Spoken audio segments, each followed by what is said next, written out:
times this time without me having a pre-subject. So let's start with you, Kathy. Do you have a question?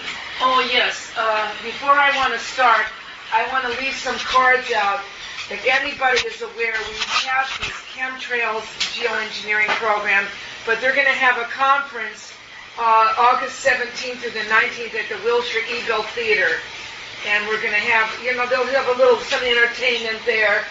Laura Eisenhower is going to be there, the great-granddaughter of Dwight Eisenhower. Her name is Laura Eisenhower. She'll be one of the speakers along with Carnicon. This money is going towards the funding of the research of getting the equipment for Morgellons. So Joni Mitchell is one of the people that have Morgellons, if anybody knows Joni Why don't you Mitchell. bring up a flyer? I have the cards. I'd like to leave it here, and I'd like to say my question now. Okay. Okay. It's online. If anybody can't go, you can get it webcast. That's all I want to say. Is that okay if I know? Okay. My question is, I'm in a gym class in the Roxbury Park, and they have the fluorescent lights. Is it bad to be under fluorescent lighting for an hour and a half, whatever it is? No, because they're very high. With the lights? If they were this, this level or lower, it's different. It's in an auditorium. Yeah, but they're very high. It's like, 15 feet high? That must be the auditorium, the room. I don't know what this is. There's a little trivia. I broke Angelina Jolie's nose there. We were playing basketball. John Hoyt and I and a couple of other people. And I went up for a shot, and she got right under me. My elbow came down and broke her nose. Oh. She's 14 and a half. Her father said, walk it off. And he goes over and puts it back in place. That was at Beverly Hills, Roxbury Park. Yeah. I lived right across the street from the park at that time. Okay, so so I wouldn't worry about it. They're very high. But these, no good, right? That low, not a good thing. You can get full spectrum bulbs that are like fluorescent. They're okay, just very expensive. So what would be the nearest safe distance that how many feet, roughly? Well, it depends on how long. For an hour, if they were about, let's say, 10 feet above you, an hour, it could start causing some problems. 10 feet above you? Well, Yeah. there's other rooms there, too, where everything else. Is that because of the EMF, Aajonus, or because of the lack of full spectrum? Because of the lack of full spectrum. Same with compound? Pardon? Same with compound question? Yes. The new ones that they try to make us buy Are full of mercury. I know that from mercury. Yeah, if you break them, you have to have your house come in and contaminated. Or you do like I did. This new place, every bulb in there is mercury, and I broke one. Oh, no. So I had to go out to my car and get my Israeli gas mask, gloves, suit, and I had to clean the whole frickin' place because of it. And then I wouldn't go in the house for 24 hours. If they can inject us with mercury. Yes. You have a question, Michael? That's a legal case I brought up with you before. Ripley's versus Kilburn. What? Louder. I can't hear. It's a legal case, Supreme Court case, 1942. Ripley versus Kilburn about a farmer who grew too much wheat under price controls. And he said, well, the extra wheat I'm going to grow, I'm going to use for my cows. And they came in and said, no, you can't do this, you control what you do. Doesn't that contradict your concept?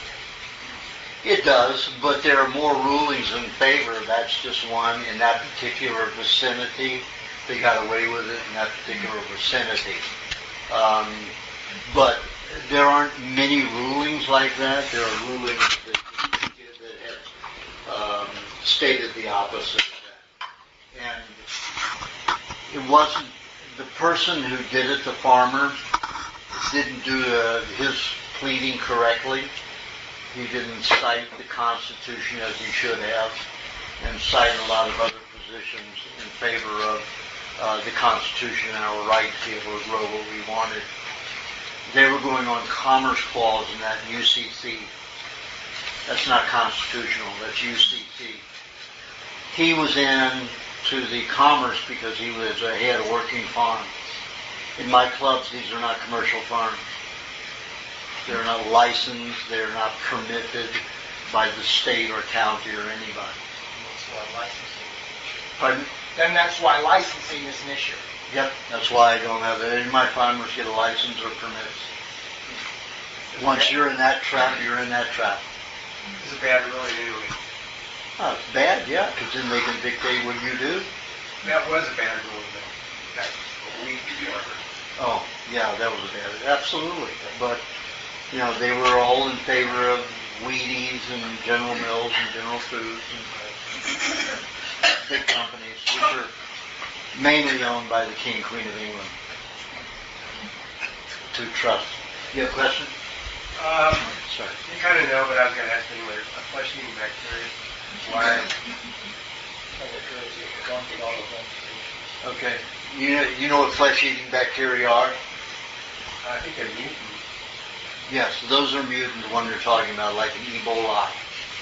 Created, I think that one was created in Wisconsin, University of Wisconsin. AIDS was created at UCLA in Los Angeles, 61, 62.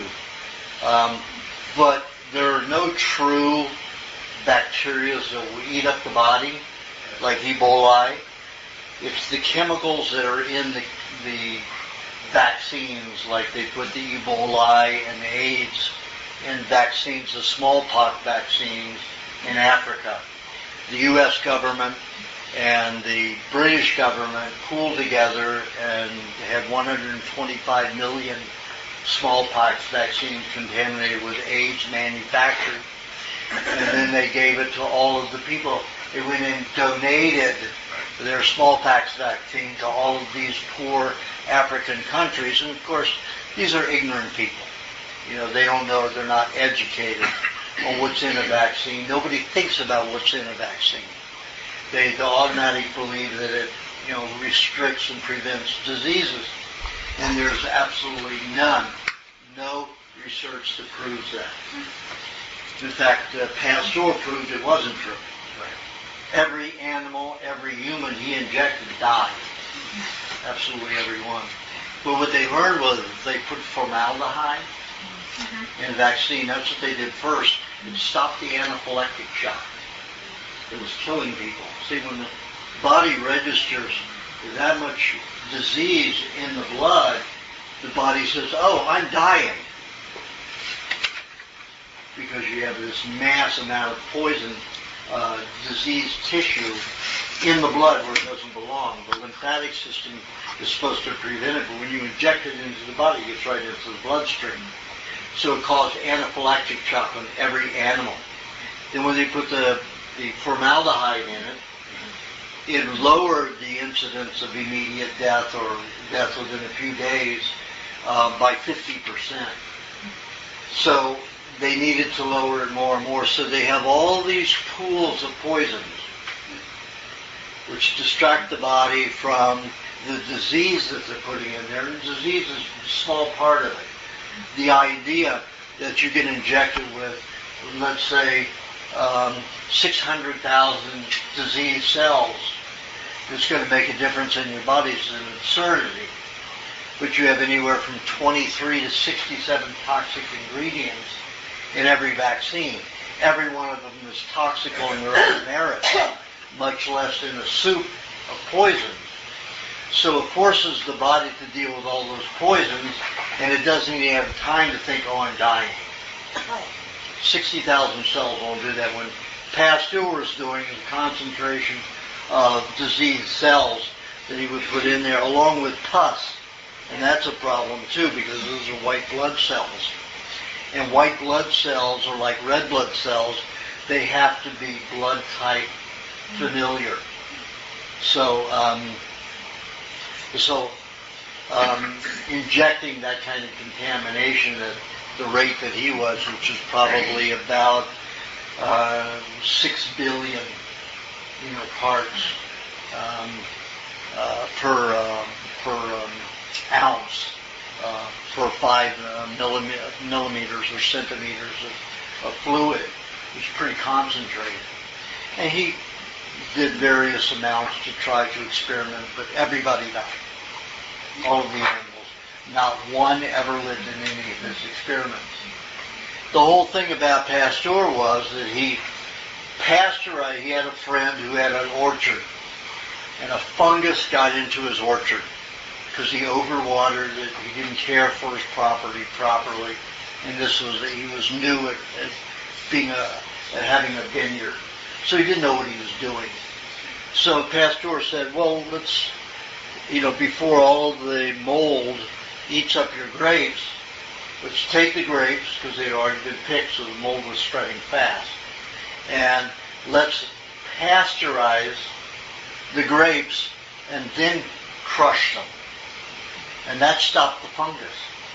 So this guy, he was about to lose his land if he hadn't been able to sell his wine at that particular season. So he was able to sell his wine. It was a very poor wine, and it was solely sold to the poor and the decrepit, and they for pennies, but it was enough to pay keep his farm going. And it certainly was not consumed by any connoisseur. Anybody who had money wouldn't touch the wine. So basically, the medical profession, especially Rothschilds and Rockefellers, jumped on it. Said, "See, this proves that if you cook things and pasteurize them, it proves that there's something toxic innate in nature, and we have it in our bodies. Let's attack it with vaccines and chemicals and pasteurization, anything to create a shelf life, for products." And that's how it's all came. Well, that's how we are where we are now. And nobody stops and thinks. When somebody tells me a vaccine is good, I said, "What's in a vaccine?" "Well, there's a disease I said, "How's the disease made? What else is in the vaccine?" What does this have to do with the flesh-eating bacteria? Well, the flesh-eating bacteria, there's no flesh-eating bacteria, first of all. That is a lie. What they did was they put a chemical in some smallpox vaccine, and there is a mutant bacteria in it, but it does not. It's more of a solvent reactive. It's more like a virus rather than a bacteria. They're just calling it a bacteria because they want you to believe it's alive, that there's some organism in there eating up the body. It isn't. There are chemicals in there like mercury, combinations, very toxic substances which dissolve the cells. And of course your own bacteria will go in there and eat the cells. Those are your janitors. So it's the mass poisoning which causes all the cellular death, and they're blaming it on a bacteria. It isn't a bacteria. Bacteria like that can't survive the poisoning and death. If they have loaded those chemicals in an antibiotic, they can put it in anything. I won't get near an injection, except when I was kidnapped. Well, it doesn't even make sense to be injected anyway. It's crazy. The most absurd thing in the world. We can take everything to our mind. So, if you ask them, well, show me the Ebola, and they've got an animated thing, just like Disney makes an animated. There is no Ebola. It is a fiction. They put these poisons that cause massive dissolution of cells. So it's all a prank. And the U.S. and British governments, with their World Bank, run 27 of those countries in Africa because of AIDS and Ebola. That's what they wanted. They wanted to take over those resources. They put them in debt. They said, "Oh, we've got all this medication. We have all this that will help you with this disease you have." And nobody related to the year before, that same year, of all the smallpox vaccines that they got. And it's the most stupid, absurd thing in the world. not to be observant in that way. And only the people who got those vaccines or got transfusion from people who got those vaccines have AIDS or Ebola. So what should that person be doing? Kind of primal diet? Well, they need to eat things that will decontaminate their body. They need to drink their urine, get ammonia in there to neutralize those poisons. Eat fish that's high, shark, stingray, anything that's high in ammonia to help flush it out. But once it's lodged in the tissues, it's going to just dissolve, constantly being dissolved tissue. You need to get very fat. Also, get very fat, eat tons of fat to harness the poisons. Fat pneumonia.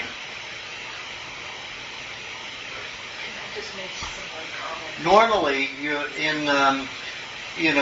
before we had, when you remember, I don't know if anybody knows, 100 years ago, you took a bath every spring. It was a June bath. I'm serious, a June bath. You went from early October to June without a bath. Where was this? Everywhere. That's why brides get bouquets. Yes. Smell better. Yes, absolutely. Yeah. Oh, But no, because they the usually water get was a lot of rancid? June brides because you had your bath. There was rationing of water supply, or No, they were No, afraid of it. just taking a bath was a chore, and it also made you cold. It took particular nutrients out of your skin. They didn't have air conditioning, or they didn't have central heat. So it would cause the body to get cold, and that was not a good thing to get cold without heating, because a lot of people could die from low body temperature and low blood pressure. And that's the reason we have a longevity. It's not a medical profession. It's nothing else other than we now have central air and central heat. What happens when we have a blackout in summertime, like in New York City? How many people died in 24 hours without air conditioning? 234 died in 24 hours. oh my gosh. How many died when they lost heating in the winter? 430, what was it, 431? Something like that in 24 hours without heat. So that's what's creating longevity now. And it's not a healthy longevity. When I was young, old people were in their homes. They weren't nursing homes going, like that. So people aren't healthier. They just have central air and central heat, which allows them to not go into a trauma that will cause death, like an anaphylaxis. Now, normally, before we took showers and baths, we had an enormous amount of salmonella, 2,300 varieties of salmonella. Salmonella is an aerobic bacteria. It lives in oxygen. So it isn't an internal one. Right now, if you took a cotton swab of your nose, you'd have more salmonella in your nose than you would in your rectum. You have more bacteria in your nose and your mouth and your eyes and your ears than you do in your rectum. So the whole idea, that, the anus is really, or even the penis or vaginal area, is a very toxic bacterial area is false. Our main source of bacteria is the mouth and, of course, the nose. The nose is in there with lots of salmonella eating up dead cells. It's what gets rid of dead cells. Otherwise, you'd be like a snake peeling off, once every few months, peeling a layer of skin. So the salmonella was always working and still is in your nose and your eyes and your mouth and your ears, those particular cavities. So those are the skin-eating natural bacteria. But they don't take over the body, not unless the body is poisoned. It takes an industrial poison to damage enough cells in the body for the body's janitors to overwork. But it's still not the janitor's fault. They're just dissolving the dead and damaged cells. They're just dissolving the dead and damaged cells. Do you have questions? What about tetanus? Tetanus is highly toxic and another, What would you say? bullshit thing. Yeah. So say if your kid got a puncture wound, like Put lime juice on it. a deep one, even a deep one. Yeah, you just put some, you can suck it out if you want. That's a good thing to do, suck out any of the iron, any of the rust.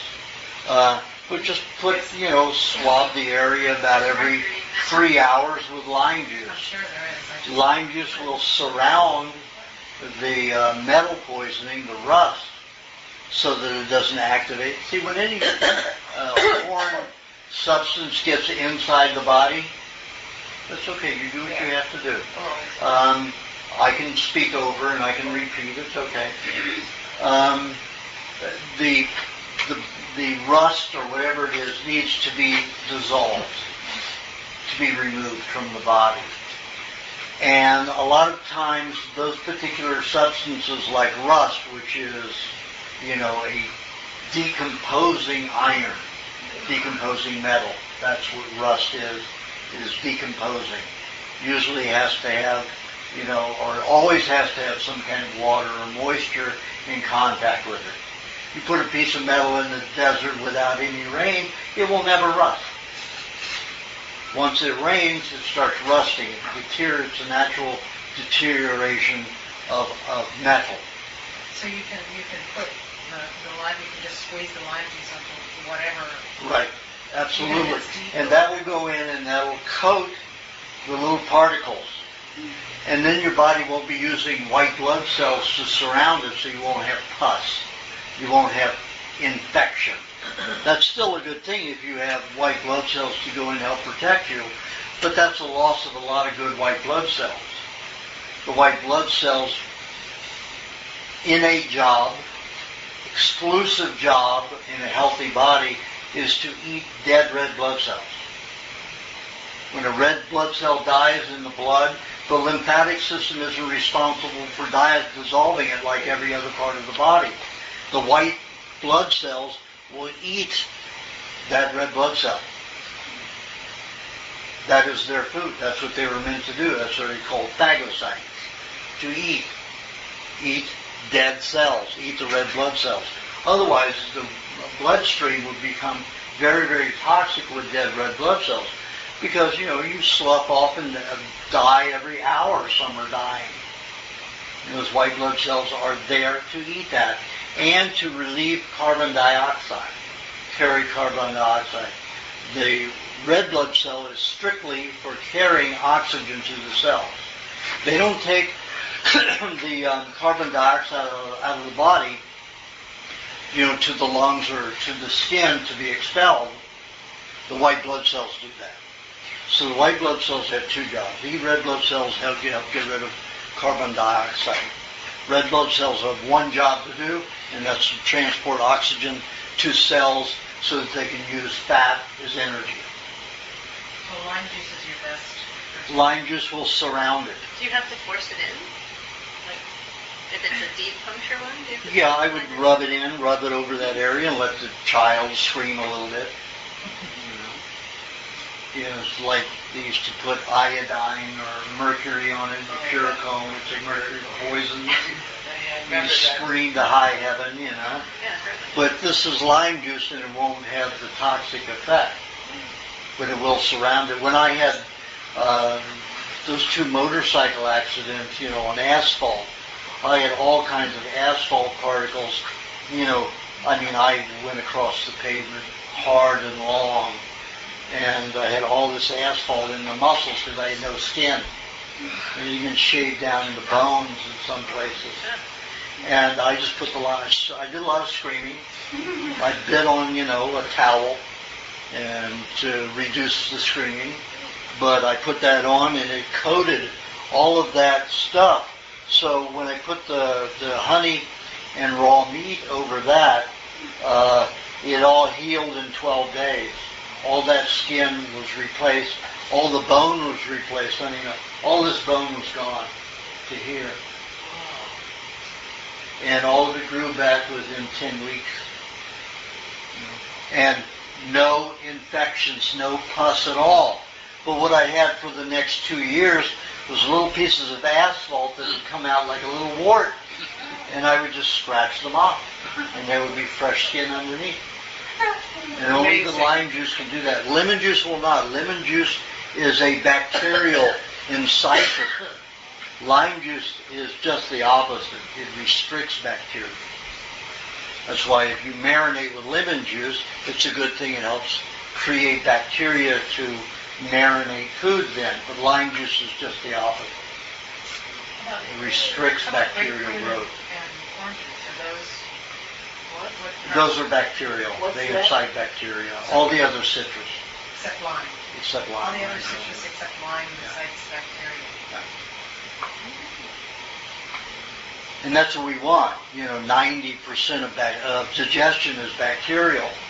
99% of all functions in the body are bacterial. There's nothing that happens in the body without massive amounts of bacteria. So the whole idea in a vaccine that 60,000 disease cells, which are in just even half of a pinprick, that's going to make a defense in the body is absolutely stupid. Absolutely ludicrous, insane. Because it just takes, 60,000 cells, healthy bacteria just go in there and neutralize them instantly. So the whole idea that creates immunity is absurd. In fact, it just does just the opposite. If you look at the tests that were followed or the records that were kept in 1958 in 3 states and 1 county. After that, the federal government said it was illegal to keep records on cases of vaccine, and it's still in effect. Can you imagine it's illegal? Why would it be illegal? Because they want you to know. They don't want you to know that when they have a vaccine, the disease that they're injecting in you, that creates that disease, plus innumerable other diseases. And that's in Appendix D in my book, We Want to Live. Okay, do you have questions? On your website, you have a list of foods that you would put into a survival kit. Mm-hmm. And so I was just wondering if you would talk about how you would use those foods. Like give a sample menu or something, or it's very different than because I eat a lot of milk at the moment. So that there's no milk here. It's like there's cheese and figs and dates. You wouldn't have milk on a situation like that unless you had a cow or a goat. No, I don't. So, so I'm wondering, how would you use that survival? Well, the main 2 things would be lots of butter. Okay, even as the butter turns into blue cheese, it's even better. You'll digest more of it. When you eat butter, normally you're digesting about 70% of it, so you lose 30% in efficiency. If you let it mold, like into a blue cheese, even though some people may not like the taste of blue cheese, and you make Roquefort dressing with it, then you will be digesting almost 96% of it. Big difference. So having moldy cheese and moldy butter is fine. They'll keep. I kept them up to a year out of the refrigerator. On the cheese, though, because of the white spores that grew off the top, now the spores are aerobically incited, and it's like a mushroom. They are tiny microscopic mushrooms. And they let out all these spores for mycelium. Mycelium is the mother of like salmonella on the body. It goes into the ground, it eats dead roots, whether it's grass, trees, whatever. You go sit in the woods and you see trees felled, and you see this milky substance oozing all over them. That's mycelium. When it's finished working, it will grow mushrooms. So the mushroom spores will spread, and it finds a group of dead roots. It will take effect there. The mycelium will grow, and you have this milky substance in the ground eating the roots to decompose it so that it becomes nutrients for other plants, other roots. When you eat that, even from a cheese, it can incite a heavy detoxification of your neurological branches, of your bloodstream branches, of your lymphatic branches, any network in the body that is dried out dead. It can cause that to start decomposing, and that's a good thing, but sometimes it can be very debilitating. So, and it's okay to eat the mycelium. The mycelium doesn't go rampant like that. But when you eat the spores, it can cause it. So even though you don't have to remove the white on the inside of the cheese, just scrape the spores from the outer, the mushrooms off from the outer part of the cheese. And you eat that that's on the inside, the mold that's on the inside, and that's fine. Can I ask why the dates and figs in particular? Pardon? Dates and figs in particular were part of that? Well, dates incite longevity and health. There's niacin heavily in dates. It also helps butter digest. In combination with butter and honey, butter and dates, if you eat, let's say you eat 6 of them 2 days in a row, your hormones are going to be increased, you're going to get more sexual. They're very powerful concentrated nutrients, dates. And you only need to eat 3 a day with an equal amount of butter or cheese or both. And that can keep you stable for many, many hours in the day. If you're eating fresh fruit high in water, it'll cause you to get very, very hungry. And when you don't have a lot of food, you want to make sure that whatever you're getting settles and stabilizes your system, doesn't make it more hungry. And fresh fruits will do that because they're all detoxifying. The date does not cause detoxification. In fact, it's very much like milk when you eat it with butter and cheese. Butter and or cheese, or butter and cheese. Yeah. Now, the main thing you can do is the meats. You let them dry for about 30 minutes, 40 minutes on each side of the plate, So it just firms a little bit. And you do it at a colder temperature. Make sure the room's not warm. You want to make sure the room is probably about 65 degrees when you do that. And then you slice it, in wide as possible. And you stuff it into quart jars. And before you start stuffing the meat in, you fill it about a cup of olive oil. And I've tried it with the coconut oil. It doesn't last as long, and it will ferment to an extent, and it won't taste as good. But in the olive oil, it absolutely stops it. I kept some for 10 years. I made a batch. I made a quart, 10 quarts from a deer that I had slaughtered. And a friend of mine shot, and I butchered it for them. So I got part of the meat. And this was for Y2K. I was a programmer, so I knew it was all bullshit. All it would do is just cause a lot of clerical complications. It wasn't going to shut banks down. But, Microsoft and Ross Perot made a bundle because they got to reprogram things. And right away, with lots of money, triple the price or quadruple the amount of money than normal. Because it solved problems before it happened, but it wasn't going to shut anything down. But I took advantage of it, so I made 10 quarts of it.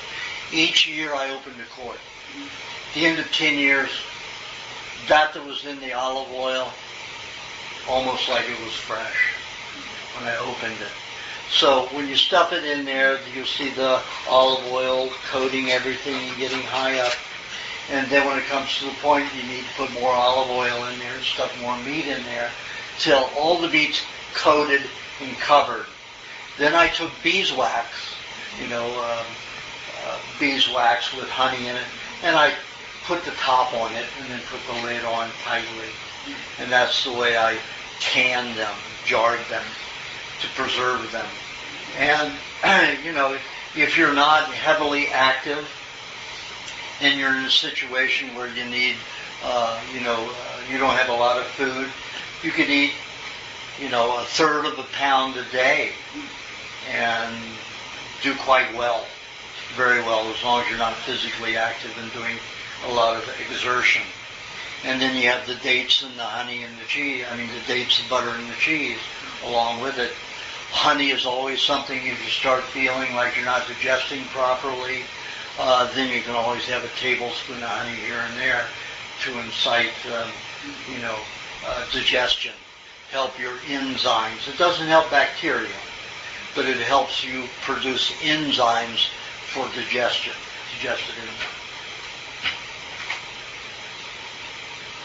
I think those were basically all the foods that I had that were remaining. There were also figs on there. I was just curious why they were figs. Because some people will have a tendency, because they've been on bad diets for very long, to become overly acidic. Especially if you're drinking your urine to recycle your proteins. So you might get overly acidic. So figs are the highest alkalinizing fruit there is. And because it would be dried figs rather than fresh figs, you don't have a lot of water to start to incite detoxification. It'll act like a date as long as you're eating with cheese and butter again. So those are to be used as a medicine. Dates can be used as milk as long as they're eaten with cheese and butter or cheese and or butter. Okay? Yes, thank you. You're welcome. Do you have questions? I'm moving to Washington soon to study agriculture, and I was wondering if you knew of any dog food. Why would you go to Washington? Because Washington State. Yeah, Washington State. Yeah, I know, but that's, you don't have as much growing season there. Yeah. But what about there? I was just wondering if you knew of any, dog food organizations there. Yeah, there are a few. Okay. Where in Washington? In Olympia, Washington. I don't know anyone in Olympia, but there are plenty of farmers where you can get in touch with them.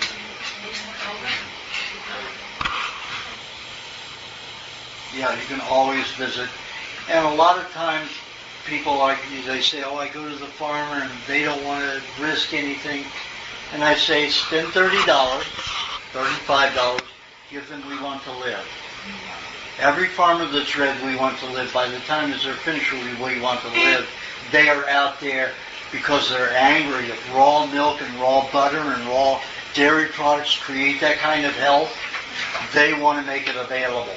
So it's just like they do a flip. So, if you can't get a farmer to do it, give them the little book. And they'll change their mind. Those things, the agriculture, the new agriculture, there's something in their hearts that's got its own. Absolutely, yeah. Workers are dying, everyone's poisoned. Yeah, but see, they need to read it Yeah. right then and there. Have permission to know what they already know. Yeah. Do you have a question? Could I come back later? Yes, absolutely. Just remind me. Yeah. Do you have a question? Yeah, it's funny the vaccine topic is so thick in here today. I would think that's not so common, but mine was about that too. Being a mother of a 4-year-old,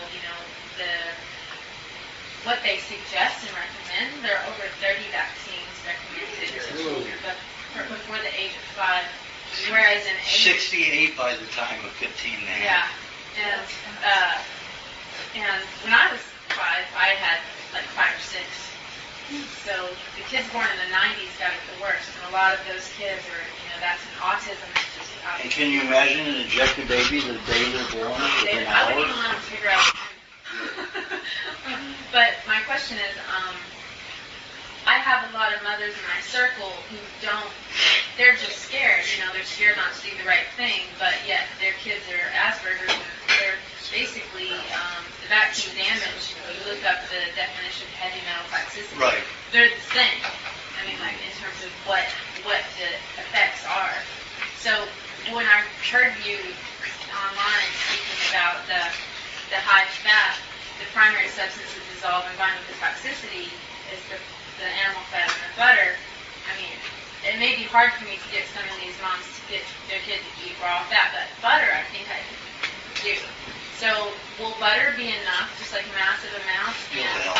And I want to understand it better so that, because when I talk to people, when I have a better knowledge, I can help them. So could you give me the 101 on how that dissolves and binds with toxicity? Because it's a brain issue for a lot of them. It turns into a gut issue, but it's a heavy metal. They're in the brain. The mercury and aluminum and the barium and all this. It's connected. It's disrupting the right and left hemispheres. I turned autistic at 18 months old from a tetanus shot. Yeah, I read my first book at 22 years old. Yeah, so, and I know people have been cured, but there is a cure for autism. It's getting the heavy metals out. But I just don't understand when you say the substance dissolves and binds with toxicity. Great, but where? In the brain? Yeah, in the gut? The brain is 68% so how does that fat. go from butter in the mouth to bind? In the colon, your small intestine digests normal passage of foods. It feeds everything but the brain and nervous system. The colon is for the brain and nervous system. So just imagine, even if you've been on a good diet like this, if you grew up on toxic food, that colon's never going to get fed the proper nutrients to feed the brain and nervous system. It will be the last. So they'd have to eat a lot. If you want to reverse something like that fast in the brain and nervous system, you do a fat suppository of a combination of raw butter and raw cream, a little bit of coconut cream, and a tiny bit of honey. You infuse that into the bowel, and then those E. coli would just go nuts, because they never get fed fresh. They always get what's ever left, the dregs of what's left. So you feed it to the back end, and the amount of psychological the depression leaves, autism, Asperger's, whatever form it takes, is half the time, reverses in half the time. This is really interesting though for me, because one of the things I do as a sideline is I help people clean it. I mean, I don't help them clean their colon, but I coach them as to what to do so they can clean their colon. And I haven't found that in I'm just getting started, but I haven't found that in any of your information. It's in the newsletters. Okay. Because most of the people I've cleansed, they all have massive amounts of plaque lining their colon. And if I've done 32 autopsies and never found any plaque. Really? No. That's a myth. If you had plaque in there, you wouldn't have mucus lining the intestines. Mucus could not form through the plaque. You will have lots of toxins in the intestinal walls that is in the form of a lot of minerals. So it will have plaquing activity once it leaves the intestinal tract, the walls, and it gets into the intestinal tract. It will solidify and harden there, but it doesn't do it on the wall itself. That's a myth well, that has been happening created. is shaped like a cone. And my theory is like it's not plaque, whatever. It's like it's hardened mucus, like the mucus. Yeah, it's hardened mucus. Okay, so that's when the toxins leave the colon wall, enter the mucus, and then harden while it's in there in the aerobic environment. Then it hardens, it solidifies there, like plaque on the teeth. Is that because they're doing a fasting thing that creates that or makes it do that? Well, your body does it all the time, anytime. Oh, it does. If you're eating normally. I do not like colonics because you wash out all the bacteria. And that's one of the worst things you can do, because then you're not feeding the brain and nervous system. The E. coli, and that's mainly what's in the bowel, breaks down the fats and proteins to that finite molecule to feed the brain and the nervous system.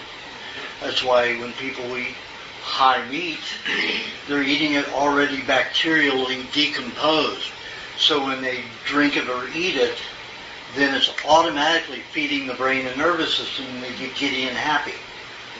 So eating rotten meat is a good thing, to get rid of, even long-term, incurable psychological problems, emotional problems. But if that mucus is lining the colon, and the colon is fed through, the colon is feeding the brain and the nervous system. It's just like mucus in your sinuses. But isn't it good to clean it if Absolutely, if you're getting rid of that, it's got to go through that and to feed you rather than having a fresh start, because people, they're having better health, after doing. But I do liver too. I don't know if it's that or both. Yeah, I know about those. Yeah. They can do a lot of harm to some you people. don't do the whole series. I don't know. But you don't have to do that. If you're eating coconut cream, it doesn't have to harden. Right. That mucus can stay soft. It doesn't have to turn hard. Right. If you're eating raw fats, it doesn't have to turn hard. It mainly turns hard and solidifies like that because you have hydrogenated vegetable oils, trans fatty acids, which are plastic. Yeah. Your body uses minerals like calcium, phosphorus, potassium, and magnesium to bind with those molecules so they won't be reabsorbed into the intestines. Same in your mouth with your teeth. The poisons leave your brain, out the gums. Your body uses the minerals, those minerals, to bind with it so it doesn't get reabsorbed into the dentine or into the gums or into the tongue or the rest of the mouth. And that will create coating on the tongue. Coating on the tongue is a good thing. That means your brain is detoxing poisons out the tongue, and your body is using minerals to chelate with it so it doesn't rupture your tongue. You see, the people who don't have coatings on their tongues and they have a detox of their tongue bleeds or turns blistered. That means you don't have enough minerals to bind with those poisons that are detoxing through the tongue. If you have a coating on there, you're safe. Even if you swallow it, your body won't reabsorb it. It'll pass it through the intestines.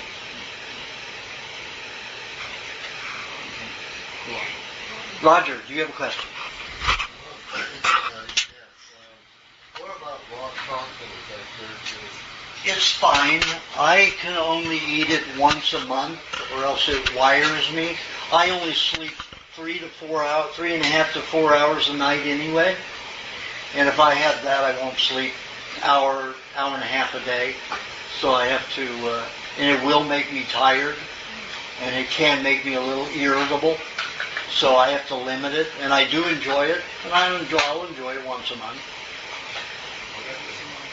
What about every day? You just see how it makes you feel.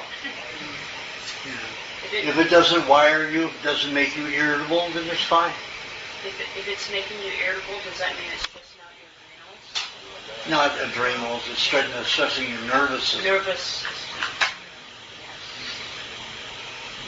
Just on that, you mentioned that no animals eat chocolate in nature because it's without sweetness, it's disgusting anyways. Well, I don't mind eating things on a rarity that aren't what other animals eat as long as they're not poisonous. And I can eat the chocolate once a month without it poisoning me and causing a problem. I like it, and it does stimulate neurological activity and brain activity. So I take it as a medicine, and it's enjoyable. That's the same thing. When you add stevia to it, does that Well, stevia is a leaf, and you don't digest that anyway, and you have to use a lot of it unless it's heated and powdered. So stevia is not a good thing. But Use honey and dates if you eat to it sweeten. Yeah, stevia is not a good thing. You're not an herbivore.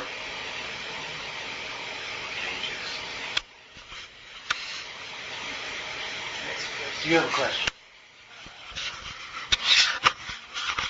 Yes. Do you have a question? Yeah, I'm considering moving up to Washington. Washington State? Yeah, or Oregon or someplace like probably start a farm and raising all that. I have a little concern that we've got this plume of Fukushima coming over, and it is. That's one of the hottest places. That's one reason I'm like going, but there's got to be some way to handle the radiation. Well, let me tell you, I've got people who are buying land up in the right outside the Ozarks in Missouri and Kansas. And let me tell you, they got 187 acres for $200,000, and it's incredibly beautiful land. And I just spent 5 days there when I left St. Louis and went down there. Spent 5 days on the farm getting warm milk twice daily, right out of the cows. But you got the Roundup down there. You got in the air. I mean, it's horrible. No, not in that area. Not in that area. It's like prevailing winds coming from the Mississippi Valley. No, it depends on where you go. Okay. And these are rolling hills up high. Yeah. Not at the top peak of the Ozarks, but all down around, and nobody, not even the walnut plantation that's there, they don't even use any chemicals. Yeah. What is the name of this place? I don't give it out publicly, but you can email me and I'll give it to you. Well, I was actually looking at Arkansas, Missouri also. Yeah, and there's a lot of primal dieters who are setting up there now. So I guess the question is, how do you handle radiation? Well, I gave it in my one of the newsletters. What to do about it, how to handle it. So I should come up with another question. Yes. Okay. I'll be back in a few minutes. Okay. I drank some fruit juice, and it was fresh, squeezed. It was like grapefruit. So I figured, well, I've been on this raw diet now for a bit, and I figured, no big deal. And then all of a sudden, as I got up, I had a sharp pain right here. And then it started coming over to the right. And then I said, well, let me drink some cream. And it subsided a little bit. But I still have it. I'm walking a little crooked because of it, too. So I got this sharp pain right here. Yeah, you just ripped what little fats you had in the kidneys with the fruits. That's why I say never drink fruit juices. So what do I do about it now? Put a hot water bottle on the area and sip cream every hour. At least 1 tablespoon of cream every hour. What about, I was thinking about having, what do you call it, the clay? Clay won't help that. Cheese and honey will help that. Cheese and honey and cream. Yeah, so you could eat like a tablespoon of cheese with half a teaspoon of honey every hour. Or have a tablespoon of cream, or alternate. 1 hour have the cheese and honey, next hour have the cream, and just keep rotating it like that. Cheese and honey, not cheese and butter. Pardon? Cheese and honey, not cheese and butter. Cheese and honey. Cheese and honey, yes. Has she had cream with that grapefruit juice? Would that have solved the problem? Yes, then it wouldn't have been a problem. Cream with that. May have demineralized her, but it wouldn't have stripped the nerves of fat around the kidneys. You were a vegetarian for a very, very long time. I just craved it so much, and I was like, it's like really good. Why didn't you put cream with it? Did you have? Why didn't you drink the cream first if you wanted to just taste it? I didn't think of it. What fruit juice? Well, now you know. Now I know. What did you have? Cranberry juice? No. Grapefruit. Oh, grapefruit. Yeah, it had like a concentrate from the squeeze, fresh squeeze, but it was concentrated from the Payback's a bitch. Well, thank you. You're welcome. Do you have a question, Jim? Jim, let's thank Jim for a comment. Thank you. My questions pertain to trying to do a weight loss, which I really haven't done in probably about 8 or 10 years or something like that. Can you still take lymphatic baths? Yes. Can you have the pineapple and all the coconut and that whole thing? You can still do everything, but the main thing is you can have your fruit, do it a little differently than I have in the book. Have your sport formula, and then you're going to eat the little bits of meat all day long. But when you do the bath, you make sure you have a half a cup of the sport formula before you get into the bath. A cup while you're in the bath, sipping it, and then a half a cup when you get out. That way you won't dehydrate. Which sport formula are you speaking of that you should add? Like pineapple in it or just tomatoes? You have, in a sport drink, you have 3 main cups of at least 2 of these 4 items. Tomato, watermelon, cucumber. Those are all pureed, they are not juice. The other alternative is whey, liquid whey, from the runoff of making cheese. So you need 3 cups of those. It has to be at least 2 of them. You can have all 4. You can have 3/4 of a cup of each to make up your 3 cups. And then the other cup ingredients are, or is, the tablespoon of vinegar, unless you're an athlete, and a big guy like him, he could have 2 tablespoons of raw apple cider vinegar, and 2 tablespoons of lime juice, 2 teaspoons of lemon juice,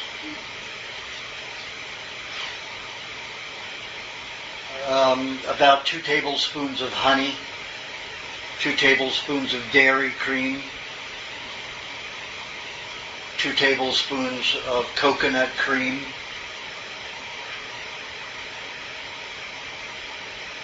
and at least 2 raw eggs.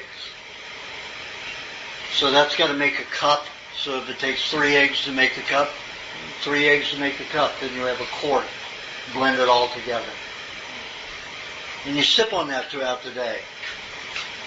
My champion athletes, their opponents will be sucking all this water down, and water has no nutrients in it. It's a solvent. So it starts breaking down and diluting their blood and their nutrients.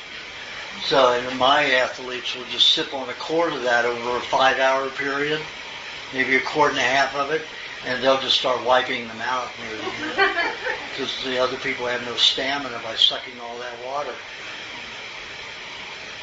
So on the weight loss thing, when you say a sport formula, you're talking about like first thing in the morning instead of the juice? Or I would say always have cheese the first thing in the morning, no matter what, to absorb the poisons in the stomach, lying. And The then dump a normal during the day night. would have juice. Pardon? A normal day, that would be juice. After Yeah, after the that. juice after you have the cheese. Okay. And then, so where does the sport formula fit in? Just sip it all day long.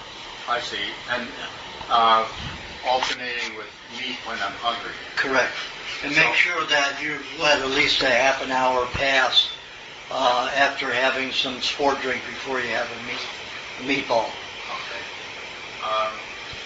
Okay, so that's, and then, so there's some milk before you go to bed. What kind of watermelon do you take out? The watermelon, you have to have it a certain way. Well, I suggest you don't eat the very sweet part of the watermelon. Peel off the green and eat all the rind all the way up to the seeds.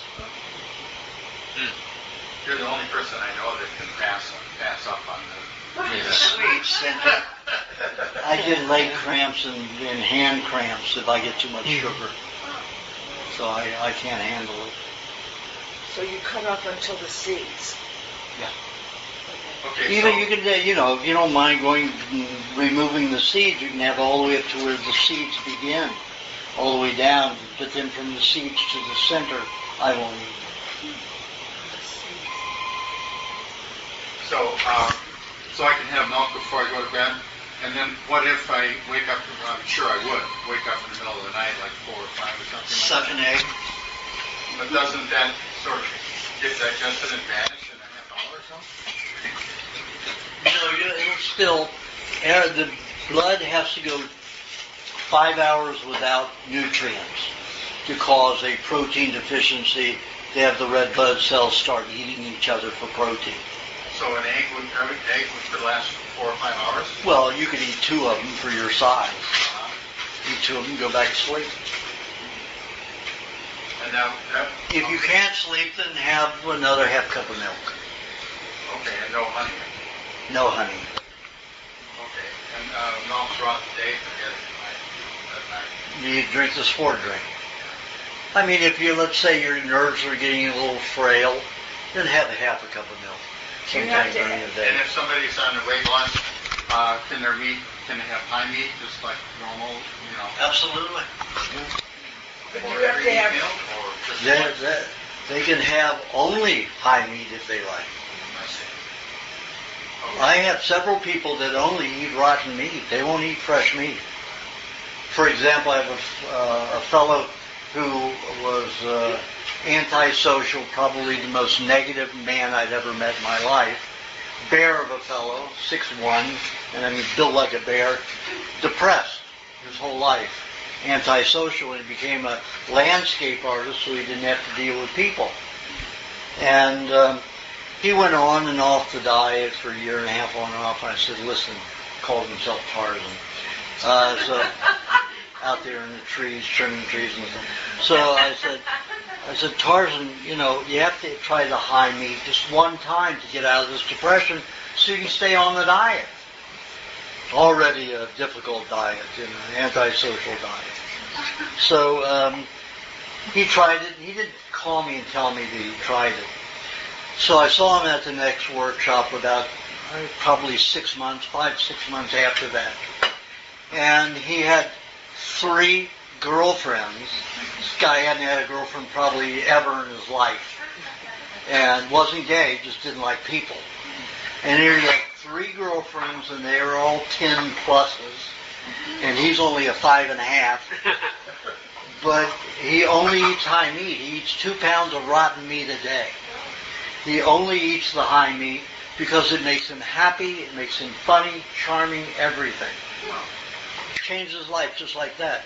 So he will not eat fresh meat. It's been 6 years since he's eaten fresh meat. Can you have the high meat even if you're not depressed? You can. It still feeds your brain and nervous system better. Just, you can't have it, you know, the time of sugar, you know, like fruit. You have to wait up. Oh, absolutely. At least an hour away from fruit. And vegetable juice. Sometimes even longer away from vegetable juice. On the high meat, can you make that and not put it in the fridge, or is it? Somebody mentioned it the other day. I thought, oh my God. You know. No, I've got that in the book. You can make it in or out of the refrigerator. It makes it 3 times faster if you don't put it in the fridge. But it's going to come out the scent into the kitchen. Well, yes. You have to take it outside and open it every day or every other day. It isn't like in the fridge where you only have to take it out every 3 to 4 days. Otherwise, it will outgas in your house. And if you forget, the odor will remind you. Do you have a problem with that meat with roommates and they complain about the smell of the high meat? So Then you weren't opening it outside and you weren't opening it off enough. We open it every day outside. Outside? Yeah. And still, then you weren't tapping it properly. But then we decided to keep it outside. Yeah. But then it got maggots. So. Hey, that's fine. Eat them. Yeah, eat them. Wonderful. But see, that's because they got light. Sunlight, yeah. I kept mine in the refrigerator a long time, so it's okay to take it out now and then. Yeah. So we start moving again. Well, what I tell people to do is get a box. If you're going to put it outside, put it outside of the light. Otherwise, you can have lots of little creatures growing in it. What kind of jars do you use to keep the scent out long enough? Because just these ones, that's what we have, and the smell just kind of... I don't know. I just make it very tight when I tighten them. I don't have a problem with it as long as I tighten it. Okay. Seal it with wax. No. Wax will break down and get in your On food. the outside. Oh, outside? Yeah, I mean, if you're having problems, you can just seal no, you could always put it in a plastic bag if you get those big, half plastic bags and do that too, just in case. So on me, during the weight loss, any other tips or caveats? Don't stay on it too long. You've really lost weight everywhere but here. It's only here where you're very large still. You've lost weight everywhere, your face, your neck, everywhere. So I wouldn't do it too long. You lose 4 inches off your waist, stop. I would never take more than that. Now, when I do my weight loss, it isn't a matter of choice. When I go to Asia and I just can't get all the butter and cheese that I want, I lose weight. I go from, when I leave here, you can see that these are very tight now. I'm building it up and building it up, and these are a 35-inch waist, so I'm up to about a 38-inch waist now. And by the time I get back, I'm a 30-inch waist. I don't like it, but then I have to build it up again quickly. So don't lose too much. You need that fat around your intestines because your body will dump a lot of poisons into your intestinal tract. And if it damages your bacteria in your intestines, you won't digest well. If it damages your intestinal walls, you digest less. So it's best to have plenty of fat there, so when the body sends poisons to the intestines to dump them, you'll have the fat to mix with it. All right. Okay? You're welcome. Do you have a question? Yeah.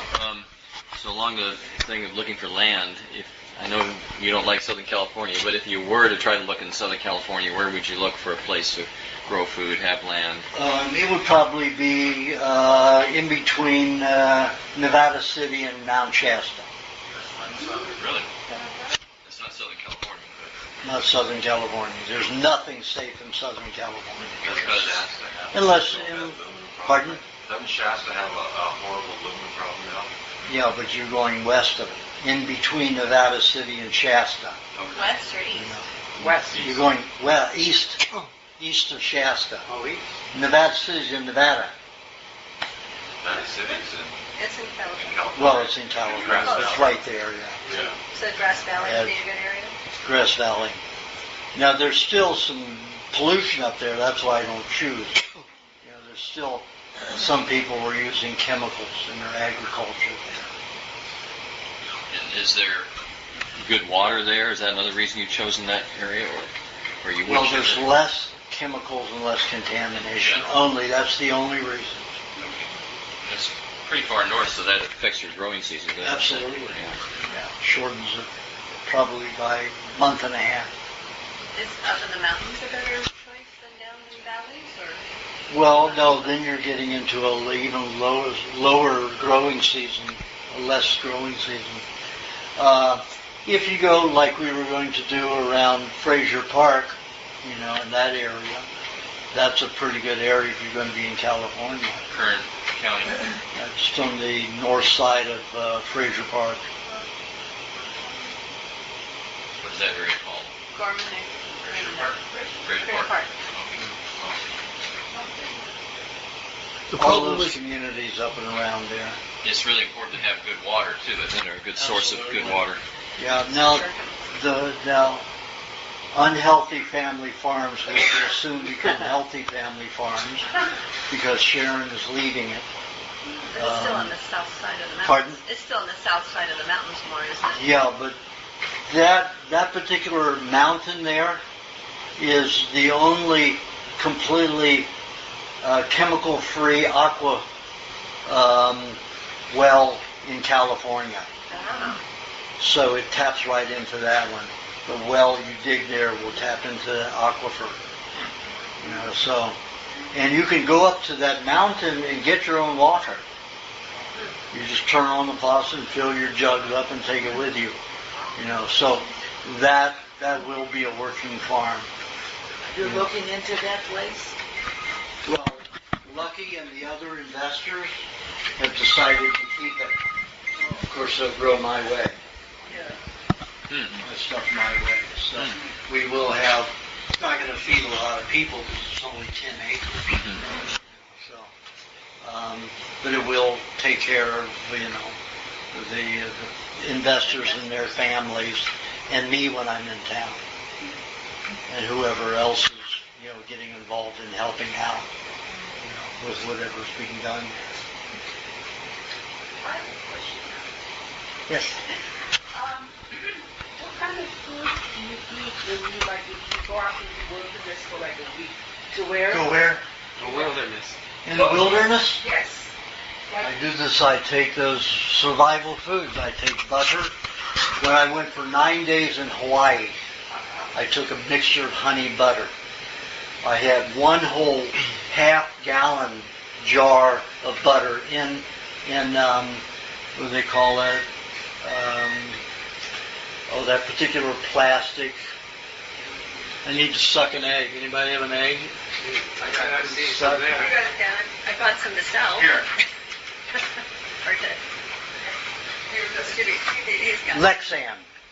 Lexan.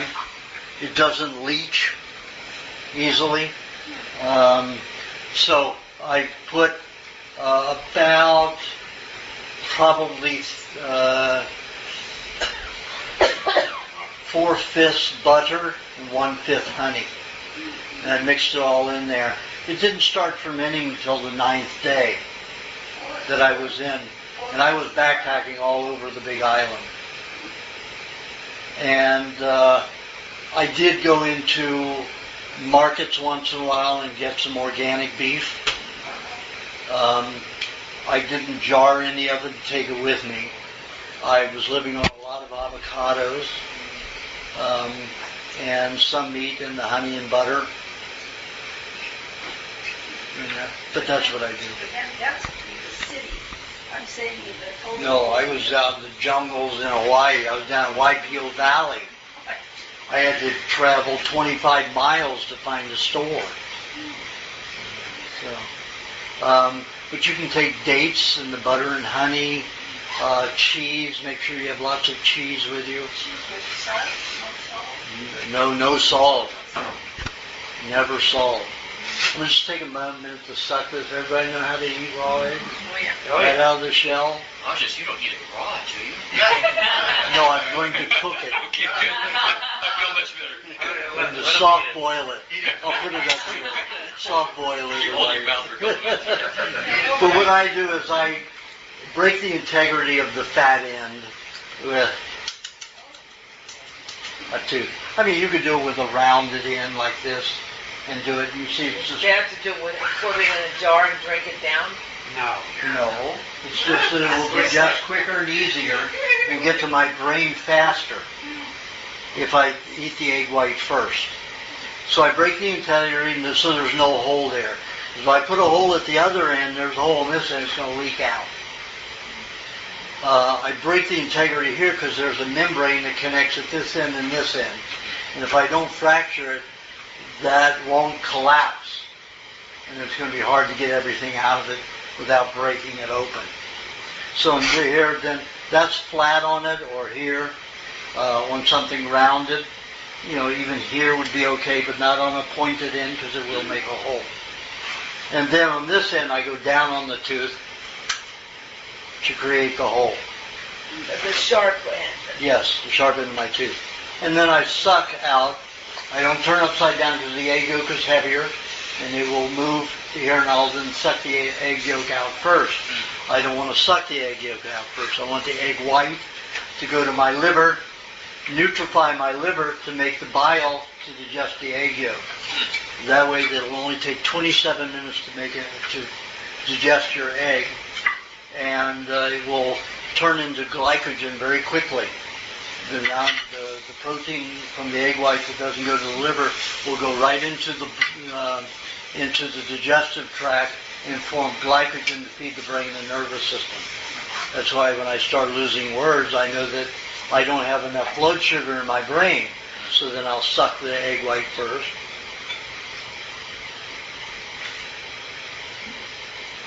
Is a rotten egg okay? Absolutely. I was doing that in China. I was driving once, and it's like, it tastes kind of funny. It's like, oh, God. Actually, I find that they have a nice salty taste. This one wasn't salty. Were you eating theirs or yours? I was from the village. Oh, those are... We get a big basket, it'd be like 200 eggs in it. Yeah, but those are put in clay and dirt. It isn't the same as ours. Clay and dirt is okay. They just got regular No, eggs. they just don't. They don't have a lot of bacteria in them. They're mostly broken down with fungus. Doesn't the fat and egg yolk make the bile, release bile too? I thought the bile is tricky thing. Fat, as well as Your liver makes bile to digest fat. Right. I thought you said you'd be sure that you get the white chart first because protein triggers the bile. Yes, so they said. Okay. So I just didn't know why, because sometimes I'll probably raw yolk by itself, but that's not good. Not a good idea. Because you won't digest much of the fat. It takes protein to digest the fat properly. And vice versa. You know, sometimes the egg yolk is bound with the egg white, so I shake it loose. Because I know how much egg yolk I should be able to get out of an egg, and if it isn't coming out, and the egg yolk keeps bobbing up to the top, then I know I don't have all the egg white. This is like a balloon or a bladder. You're gonna just it's collapsing as you do that. Interesting. Now I'm down. I've gotten all the egg white, and I mix it so it's not slimy when I digest it. You have most of your bacteria in the mouth. We have more bacteria than cats and dogs in the mouth, so don't bite anybody. Because you'll start digesting them. Like it isn't like a fly though. A fly spits on their object and starts dissolving it before their eyes. You know, if you bite somebody, it's going to take a longer to digest, but you will cause a breakdown in their tissue. So.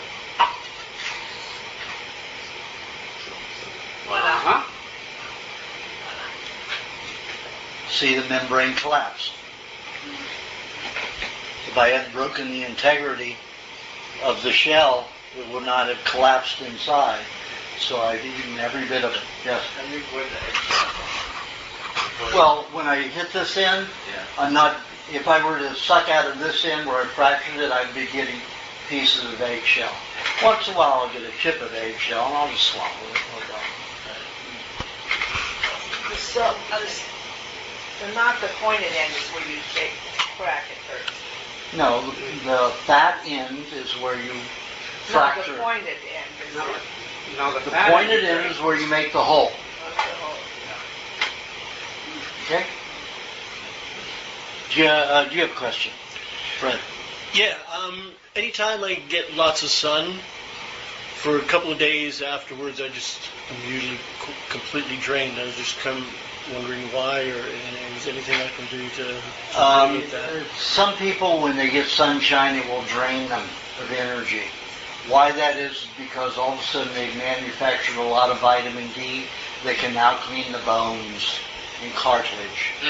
And that takes all the nutrients that the body can handle. So it's not a bad thing. No, that's a good thing. Yeah. So I shouldn't try to fight it or do anything about it, just enjoy it? You could dampen it a little bit by putting milk on your skin. Okay. Then you won't manufacture quite as much vitamin D. Okay. Not on your scalp, though. Yeah, you can put it everywhere. Milk on the scalp, I've been experimenting with that for 3 years with different people.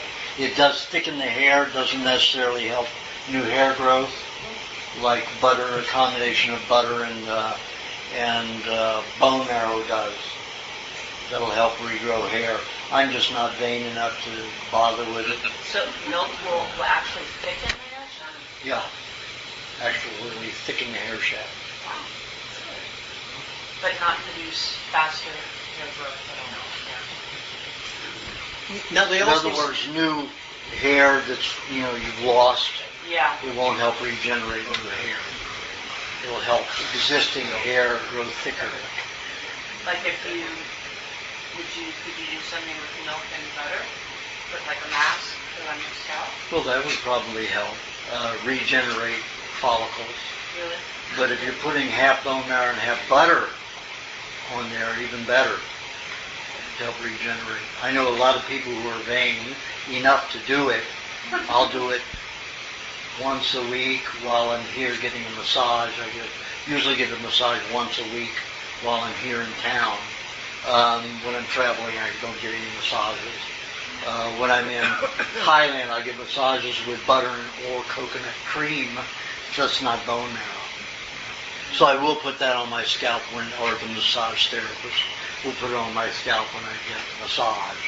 But I don't care enough. I always thought balding was attractive, so I don't care. I thought St. Francis of Assisi was my confirmation saint, and I liked his bald head. So it never bothers me. Well, you know what they say, there's a few perfect heads, and then for everyone else there's hair. Right.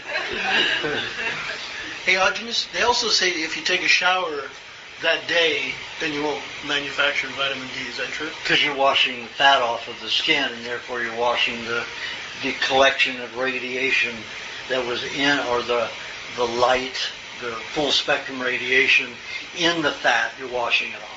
So that's after, though, right? Yeah, that's after. No, I think what I heard is before. Like, well, if you wash the oils out before, it'll be a problem too. Yeah. Just how long before you're going to? If you take a shower right before you get in the sun, of course, you're not going to have any oils in your skin. So you won't manufacture the vitamin D. No, you could burn your skin. Yeah. Okay. Cause big problems. Do you have a question, Louis? Yes, as far as skin goes, sometimes when I'm doing heavy work with my hands and all, and I'm not talking about massage, other things, whether tools or carrying stuff. Yeah, I noticed these little spots of purple discoloration, almost like tiny little bruises show up on my skin. Thankfully, they go away quickly enough. So what exactly is that? Usually, they're called liver spots, but they could be from any kind of dark glandular tissue where they're no longer functioning in the gland or organ. So the cell does not help produce bile anymore. If it's the liver, it doesn't help create enzymes. If it's a pancreatic cell, if it's a gallbladder cell, the gallbladder cell is not retaining the bile properly, and it could cause toxicity. It can put it in the skin.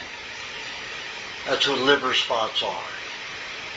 Well, I thought liver spots were brown. These are purple. Well, you have the ability to either change their pigmentation or you're just sloughing them off. Anyway, the point is they're not permanent. It's like a passing dysfunction. No, it's not a dysfunction. Purple is always a sign of healing. Healing? Yeah. Unless it's purple from radioactive material. But any wound that stays purple means you have reproductive hormones in it. You're still in a heavy healing process. So I like things, if I have a cut or a wound, I want it to stay purple until it's completely finished and then there's no scarring. As long as it's purple for as long as it's healing. If it turns, white or a discolored color before it's finished, then I'll have scar tissue. So purple is good. Purple just means that you're probably changing the coloration of those cells, removing the pigmentation from them, or you're just throwing them off as dead cells. See, when I have it, they stayed. For a while they stayed. Now they come and go like you. But for a while, they created freckles. People will call those aging liver spots. Those happened right after all my injections, when I was kidnapped and injected. So that happened that happened. So now that's not happening anymore. I get the sun. They will turn purple, but they don't go away. But I found that if you have discolorations like that, you can put pineapple on them, and it will lighten the coloration. But it doesn't eventually disappear. Dissolve them. It will dissolve. Eventually. Okay, what time is it? We got time. Maryland. Yeah, we're going to go around again, but I'm not going to spend so much time. Yes. Did you get yours? Thanks. I've been making your cheesecake recipe a lot recently. Isn't that great? I mean, which one? Are you making the blueberry one from the DVD? Yeah, we've been making some variations. That's I don't know if the blueberry's in there, but it's on the DVD. But it just seems like one of the best foods other than like milk and meat because it's got so much cream, so much butter, so much cheese, and everything else in every serving. But I was wondering if that's ever like a good substitute for anything else, specifically like butter and cheese, because it has so much of those in it, or how it can be best be implemented. Well, that's fine if you ate that, that meat. If that's all you ate was, cheesecake and meat every day, it'd probably be enough. You might become a little overly acidic if you don't have, some little vegetable juice. Yeah. But it's something it's concentrated nutrients, and that's a good thing. Does it have the same kind of toxicity collecting properties? No, it does not, because you have honey with the cheese. Oh, okay. Which causes remineralization instead? Yeah, you utilize all the minerals in the cheese. Mm-hmm. Instead of having them sort of collected further. Pass through and leave your body. Okay, cool. So cheese and butter still should be a separate thing? Cheese. Okay. Separate. Doesn't have to be cheese and butter unless you're having constipation. Right. So that's the only purpose of eating the butter with the cheese? Yeah. Okay. And it isn't that your body will really eat. The cheese is causing constipation because the cheese is dehydrated and it has a lot of concentrated fat. So the E. coli and other colon bacteria will take more time to try to extract the fat out of it. So it'll hold it up in the sigmoid colon longer. That's not true constipation. True constipation is when you have a block in your intestines and you keep swelling with everything you eat because it's not moving through. Yes? Just to tie on to the cheesecake thing and the butter and cheese and butter honey, I have really bad, mineral issues. I crave salt a lot, and I've had terrible teeth problems since I was really young. So I eat butter and cheese and honey, cheese and honey, to remineralize. But would cheesecake be similarly effective after remineralization?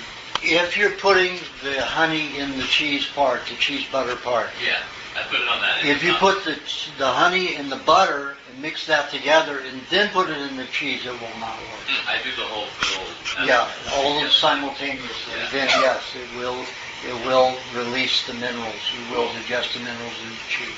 That's the answer you wanted. But it won't but it won't remove the poisons.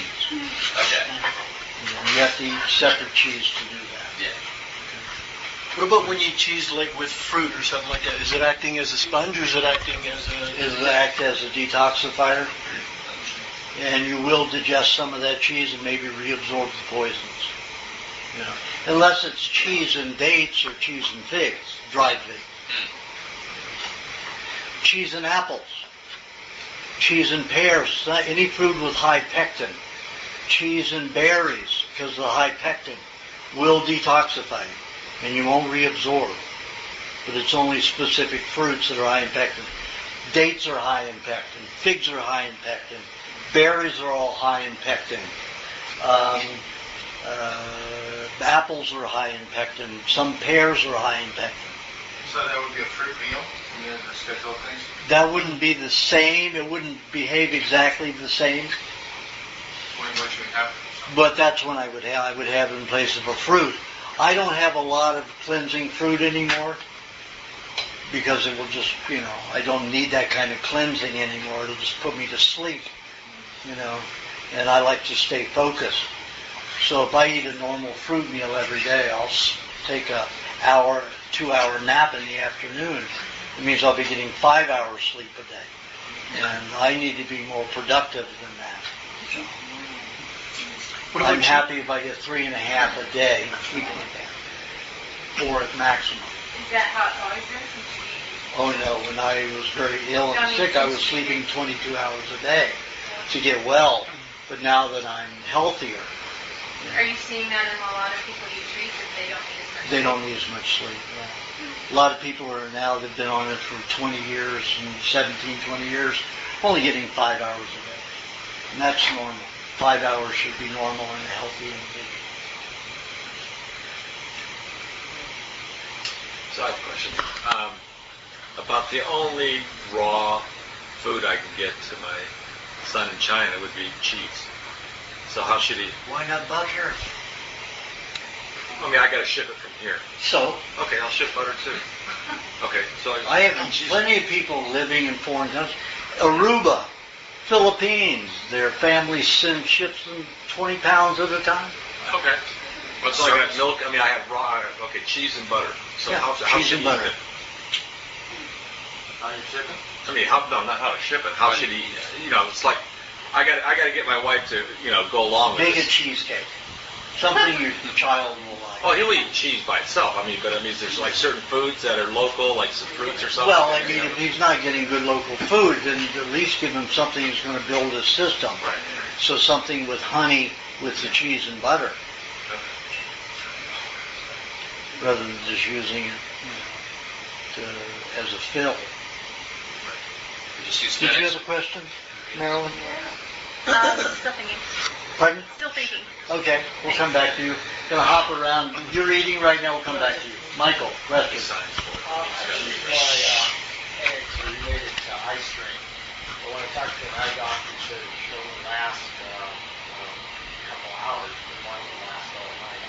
I do a lot of computer work. I thought maybe if I switch from a liquid crystal to light application diode. It might, but you have to understand that it is impossible unless there's radioactive light getting into your brain, through your eyes, for it to be caused through your eyes.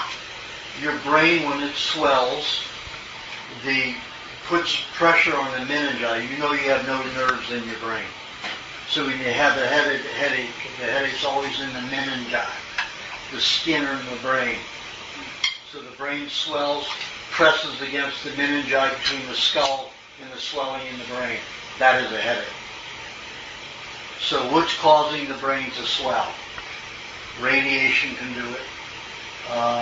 Usually not a lot of light into the eye can cause that problem unless it's radioactive. Sometimes EMF fields, if you're in, or you're working, do you have a tri-field meter where you can test it? Okay. And when you're working on your mouse pad and all of that. Now, since I got injected, I've got a real problem. They injected me with some kind of electromagnetic field conductor. I used to be able to hold an electromagnetic field meter at 0. Now, if I touch anything electrical, I go up to 4 milligauss. If I touch my mouse, I'm up to 4 milligauss. I can put the meter right next to my mouse, even on my mouse, or my mouse on top of it, it gets a 0 reading. Same with my keyboard. But as soon as I touch either of them, that needle goes up to 4 plus milligauss. So they really poison me with a lot of stuff. How long is that going to take to get rid of? I don't have a clue. Don't have a clue. So I doubt that it's because, unless you're having an electromagnetic field problem, I doubt that it's caused through your eyes. Yeah. Well, that's just because you're straining. You're working that part of your brain, but it's not necessarily the actual eye strain that's causing it. It's just the activity that the brain is ensuing when you're using your eyes. Start hanging around the eyes,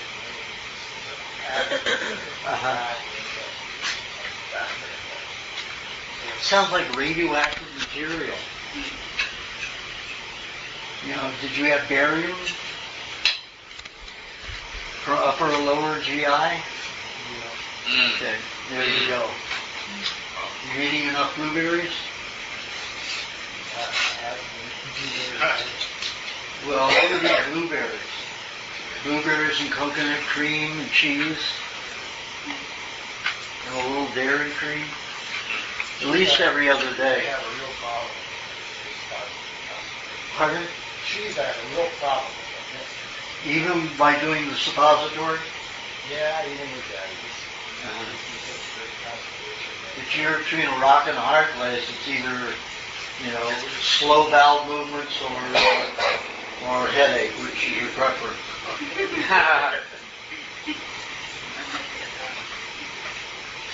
Try the suppository with all butter.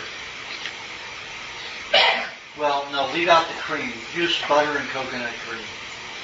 And no dairy cream in your suppository. Well, I've used that. I mean, you have to be very careful with it just before bed. And I do that every night when I'm out. Are you doing the rhythmical stomach movement? Well, I try. Just before bed, the night. You have to move. You have to get it moving. And if you already have dry fecal matter there, you're really going to have to move that stomach to get it past the sigmoid colon right here. Once you get it past there, it won't be as, you don't have to roll your stomach as hard or as much when you're lying on your right side lifting your leg.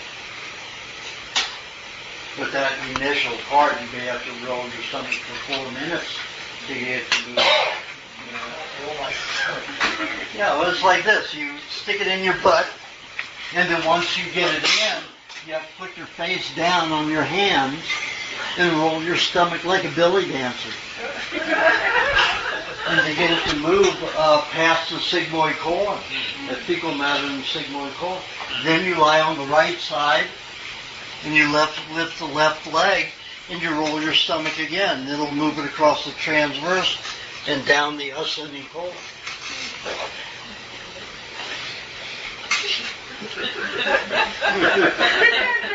Good exercise too. It is. Yes, absolutely. And if you don't have that problem, then eventually you don't have to do that. You don't have to. Correct. Do that. It'll feed your brain and nervous system better. You can use that. You have a question? Yeah, I'm still fighting asthma, and I've been getting some massages and somebody do a lot of breathing.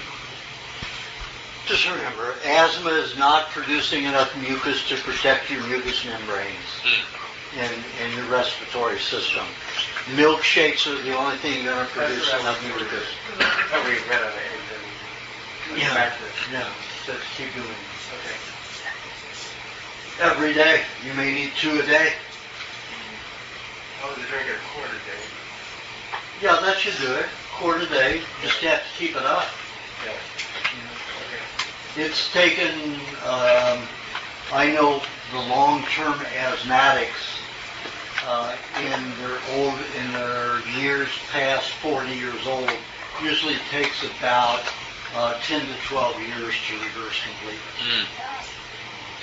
The mucous membranes, when you have asthma, you've got a very severely damaged mucous membrane in your respiratory system. And it doesn't produce mucus well to coat and protect you, nor to get rid of the expel toxins and to neutralize them so they don't damage the mucous membranes more. Okay? You have a question? Yeah, vinegar and milk and play with milk alternating days. And then I had a pretty big detox. Like, would I keep doing that? Absolutely. It's just the start of a good thing. Yeah, absolutely. Your coloring is much better. Your skin is so much better. Yeah, I felt really good after that. I felt like I was going to die. I was going to die when it was during this.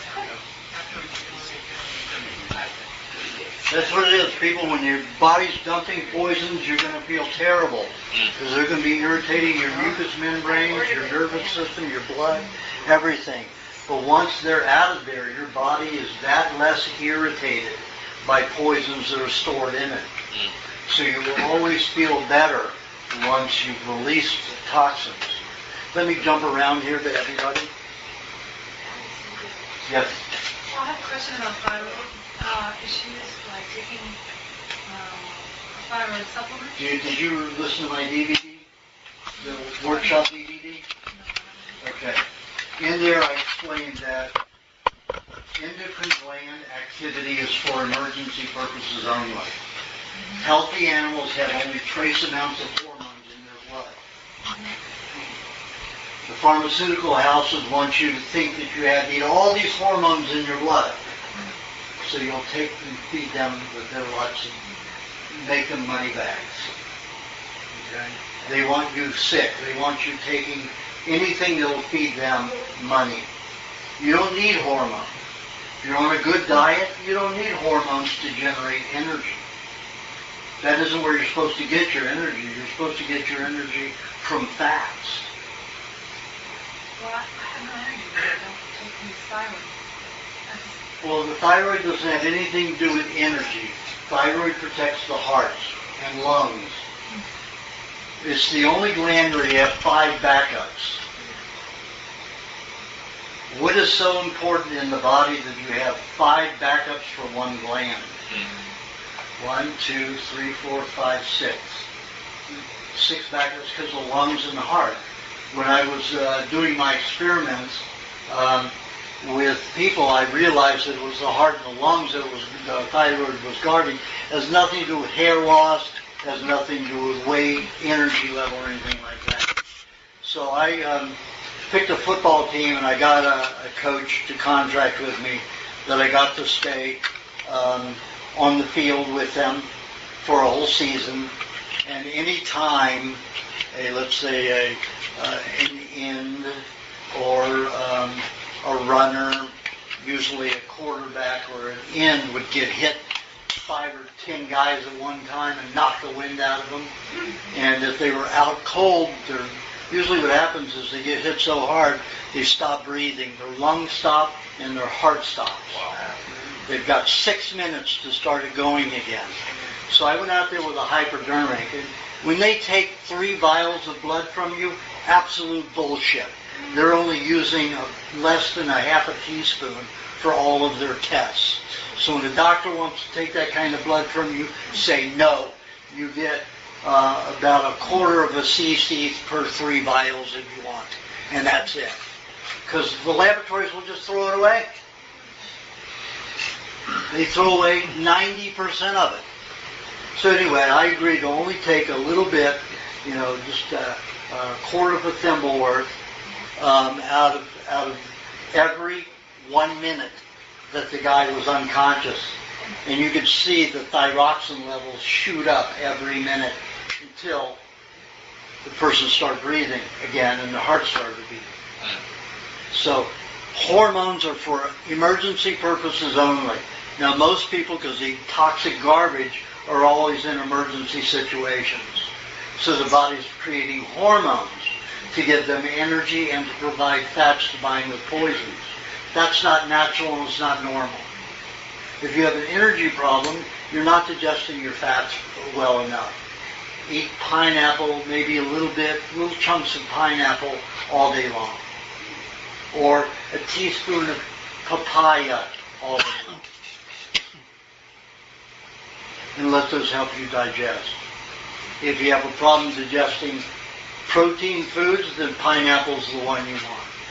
If you have problems digesting fats, papaya is better. Although pineapple will work for either fats or protein. Okay, do you have a question?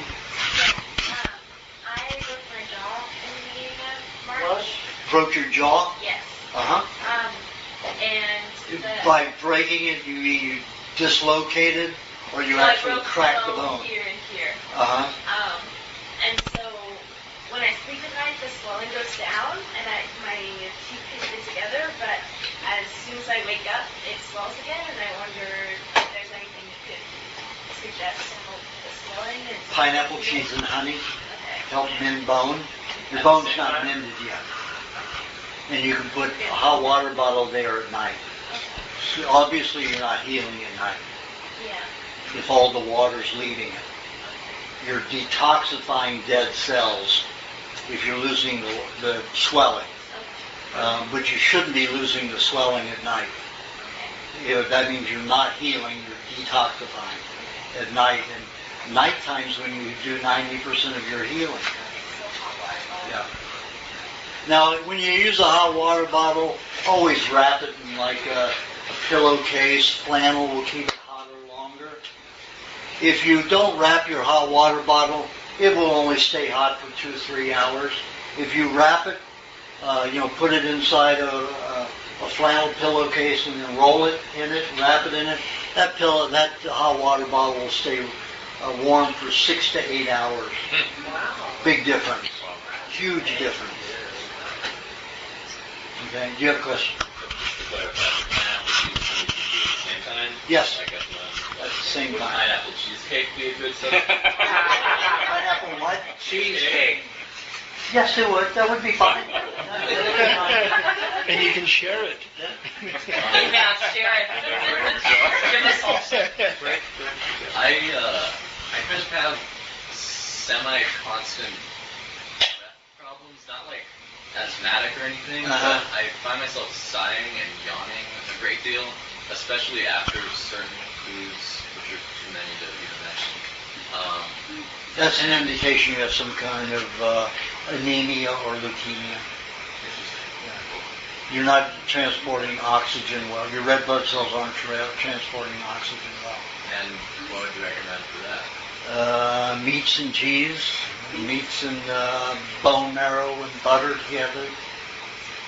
And then eat cheese and honey together about 30 minutes after you eat your meat meal. Right, I'm trying to do that more. Do you have a question? I'm sorry, I don't know your That's name. okay, Dana.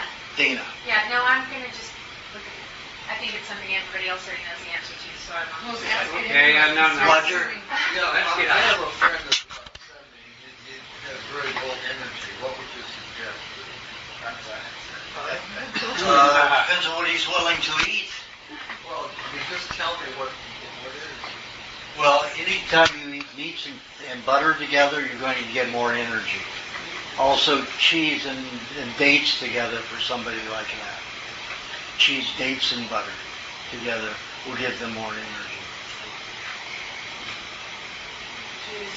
Do you have a question? Yes. What can help for dry eyes? Because I know, like Egg white. Egg white? Yeah. Just what?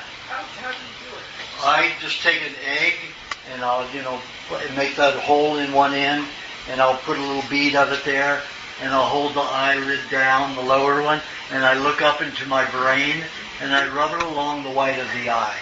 And then I take it and roll my eye like a circus master and then it gets all coated. And it only takes about 3 minutes to absorb it. And it's the same, almost the same identical chemistry as your tears, except it has more protein, so it feeds the eye. So it strengthens the eye. You can also take butter, especially from sheep butter, and put that in your eye at night before you go to sleep. Sheep's butter. Oh, not cow's butter. You can use cow's butter. I said sheep's butter is a little bit more effective. Okay? So that will keep your eyes blurred for maybe an hour.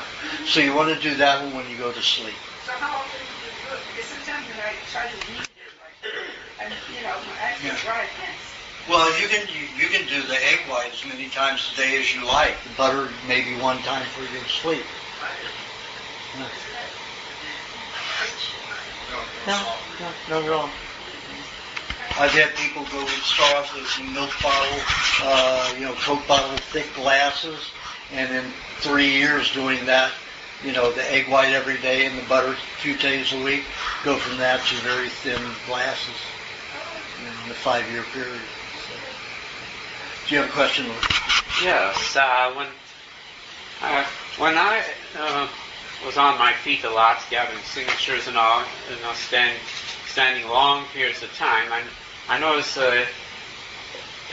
achiness a lot along the crease in my upper legs, even some clicking.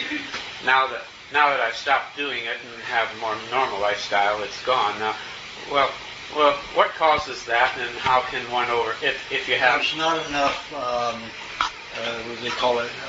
Bursa fluid, leaving your hip bone, the bursa, going into that joint. Mm-hmm. And what you have to do is put a hot water bottle in that area to get the bursa going, or the lymph system feeding more fat into that area if your bursa isn't working. So it's a fat deficiency in there. And it could be just from the bursa fluid doing it, or the lymphatic system is not feeding that joint properly. It could be a lot of toxins that you're removing from your bone marrow out that femur joint, and that will cause it to dry. So there are three reasons that it could be. Yes. Well, yeah. More on the upper abductor muscle. That area is where I felt it most. Well, if it's coming out the bone, it will leak out the muscle until the muscle can throw it off into the connective tissue. Right. I see. But I would put a hot water bottle down there every night that you have that problem. Okay. Okay. Good question. Yeah. So, like, 25, 30 years ago, I sprained my ankle like a zipper, and I think I was back on it in a month running and stuff like that. But I was always like heel to toe. But now it's like I go barefoot all the time. I try and walk on the balls of my feet, and it's like there's like scar tissue or something, and it's just like I can't run. That I can run. I can still run heel to toe, but I can't run on the balls of my feet. What can I do? You can rub pineapple, just little thin pieces of pineapple around the area. About a minute and a half. Rub it into the area, all around the whole foot, the whole ankle, the area. So the enzymes can get in there and start breaking up the scar tissue. Okay. And it'll be a gradual thing. May take a couple of years. Yeah. And then you put mix your bone marrow and butter on there during the day, and to help it, to regenerate tissue there, where you're going to replace the scar tissue. Okay. Okay. That sounds good. It's easy enough. Bone marrow. You just have to take the time to do it. Yeah, that's not a problem. Okay, great, thanks. Okay. Yeah, I notice when I wake up in the morning, I have pain in my chest, like as though it's an environmental thing, I think, because I have to leave my window open sometimes, and I notice when I wake up, it's like I feel like I have pain in my chest, and then I feel that like weirdness in my arms, and it's been happening a lot. I'm just wondering. What's the weirdness you have in your arm? It's like a sensation. I know, but is it a heaviness? Does your arm feel heavy, or does it feel tingly and light? I had a tingling feeling. Okay, that's just your nervous system coming alive. And then, but the chest hurts. Yeah, it's from the lungs channel going down. Yeah. If it were from your heart, it would feel heavy. Yeah. So it's the nerves going from your chest, usually from the bronchioles, into these lymph glands. Yeah. And the lymph glands have to dump the poison. And I noticed sometimes I smell ammonia, and it's nothing. There's no ammonia around. Oh no, your body your kidneys produce ammonia. And if that gets into the blood, you'll end up in your armpits. You could even end up in your lungs. Nothing. It'll just pass. Yeah, it passes when I'm walking around after. Yeah, you need a little chip of pineapple with a little chip of butter or something like that. I have to go get my daughter. But Okay. thank you so much. All right, you're welcome. Bye. Hearing your talk, I'm thinking maybe I could avoid this weight loss thing and just have a little bit of pineapple regularly, because it's just digestion that I'm lacking. In other words, I got super puffed up one time. I drank, I didn't really think it was going to happen, but I had a little bit of salad dressing, and it was just vinegar and oil. So I thought, wait, a drug, and it went nuts. And my stomach, like bloated, like a balloon, Absolutely. And my stomach never came back to normal, after months. But if I try this little bit of pineapple and a little bit of honey with it, or a little bit of butter with it, just like an hour, every hour or two, or something like that. Yeah, just cut up some chunks, put it in a jar, and take a chunk about every 2 hours. With 2 to 3 hours. With cream or butter. No, if you're having that small of a chunk, you really don't need. You could have maybe half a teaspoon of butter with it, or a little bit of cheese with it. Be fine. That's now in place of weight loss. No, I don't want him to do a weight loss. He's already lost a tremendous amount of weight in his neck and face, arms, legs, everywhere, except here. This looks so much bigger because he's lost all the other weight. So he doesn't really need to lose any more weight. I prefer he doesn't go on weight loss. I prefer he eats, eat the pineapple and see how that works for him. Get the digestion moving better. Do you have a question? Yeah. John Ott said we should get about 6 hours a day of unfiltered light to our eyes. What do you think? Well, that's if you're on a shit diet. You're on a good diet, probably 10 minutes a day would suffice. Really? Yeah. Wow. Okay. How much sun a day do you think we need to the skin? I think about 10 minutes a day. Really? Yeah, so an hour over a week. I get 2 hours a week when I get it. I get my massages outdoors usually. So I have an hour on one side, an hour on the other side. So the diet is supplementing that vitamin D and other stuff that we would... It doesn't supplement it. That's how you make vitamin D. You supplement it in your milk and your butter. Milk and butter is very and meat, very concentrated in vitamin D. So until you cook it, then you destroy the vitamin D. I had a real major reaction on my leg that was a healing reaction, I think, and you were trying to help me through it, and I couldn't get any relief. It was swelling, and I was detoxing an area that happened to me. But the only thing that brought relief is when I got out in the sun and exposed it to the sun. In about 20 minutes, I started to feel relief. So in certain cases, you need more if it's a healing crisis or whatever. Yeah. Great. Thanks. Right. Sometimes when I'm doing physical work, like heavy work, I get sweaty and my shirt's wet, and I'm always thinking, I wonder if I'm reabsorbing this stuff because my shirt's wringing wet. Is that a problem or is it not? I mean, just No, it isn't really a problem. At night it is. If you're perspiring a lot, it can be. So I say if you're going to, use a lot of hot water bottles while you're sweating at night, or if you normally go into a perspiration during the night heavily, put towels around you and wear long underwear that's cotton to absorb it. So it pulls it away from the skin. Right. But if you're like playing tennis and your shirt's wet, you're evaporating most of it. Oh, and the stuff, even though there's no residue left over from the evaporation that sits on your skin. Yeah, it can have that. Does it get wipe it reabsorbed? off? It can damage the skin. It won't reabsorb it. Oh, it won't get sucked back in. No, it could damage your skin depending upon what it is. Yeah, I've never had any skin damage from this. So it's nothing. Well, you wouldn't tell. It'd be on the top layer. Oh, okay. I have 2 questions now. I have a piriformis spasms because I had damaged the nerves in the spine lifting something. I have a slightly squished vertebrae.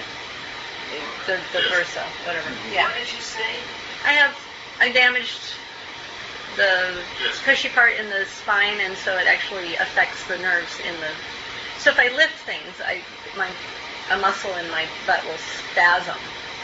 Anyway, is there something I can do to improve that? Or? Yeah, you can take the butter and bone marrow mixture, equal portions.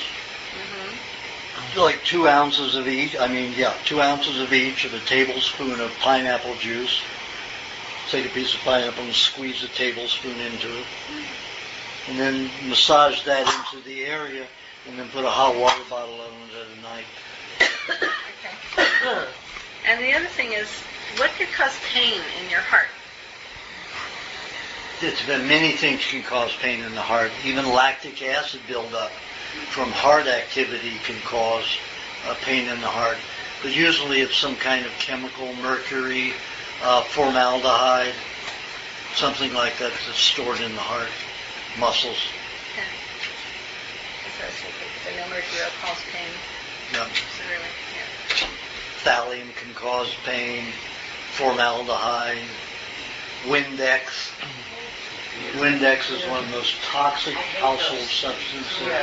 Really? When I see people use it, I mean, they have green glow, a chartreuse glow in their bodies, and it just eats away at the system. Oh, I can't take it. I carry a mask with me. I immediately put a mask on or get the hell out quickly. Nasty stuff. Okay. When she has the heart pain, just quickly, does that mean the toxins are coming out, or just in there? Is it an indicator that you're releasing the toxins? If she's on a good diet, her body will be detoxing. If she isn't on a good diet, may not be moving, just creating more damage. Before everybody goes. Yeah, I'm asking this because Tamara. Pardon? I'm asking because Tamara was talking about having pain in her heart. I haven't had any in mine for a long time, but hers is arsenic. Oh, hers is the arsenic. Hers is the arsenic. Arsenic can cause that. If I put butter in my eyes, I notice my eyes are red for like 2 days afterwards. I mean, it feels good. It stings at first. Then I know it's healing my eyes. My vision feels so much better. But why do you think my eyes stay red for a while? Because your eyes aren't breaking the fats down. Your lymph system in your eyes are not working, so your blood is trying to absorb the fat and transport the fat. And it's supposed to be the lymphatic system doing it. So heat one side and one side of the head, next night on the other side of the head. The hot water bottle? To start getting the lymphatic system moving. Okay. Around the eyes. Okay. From that side of your head here, side of your head here. So are there other things you can do to improve the vision? I mean, I feel like my eyesight has actually been getting worse lately. Well, you can get those glasses with those needle points in it. Oh, pinholes are called. Pinholes. And those help. Those force your eyes to use just certain muscles. And it's funny, your vision will improve immensely when the whole eye is not working every muscle. And you just use them for, maybe 30 minutes a day. Going outside, and that'll help. Sun, of course, sun in the eyes help. Create vitamin D, make the eyes stronger, the eye muscles. Okay, we're here at 5 o'clock. We got all the way around.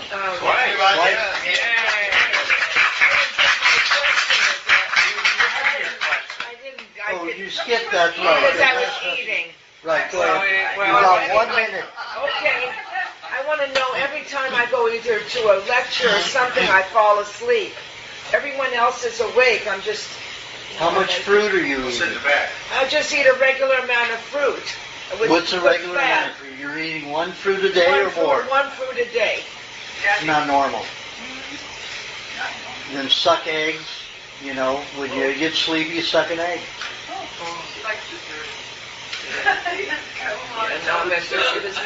Fruit will make you sleepy. If I eat more than 1 fruit a day, I'll sleep more too. Nothing wrong with it.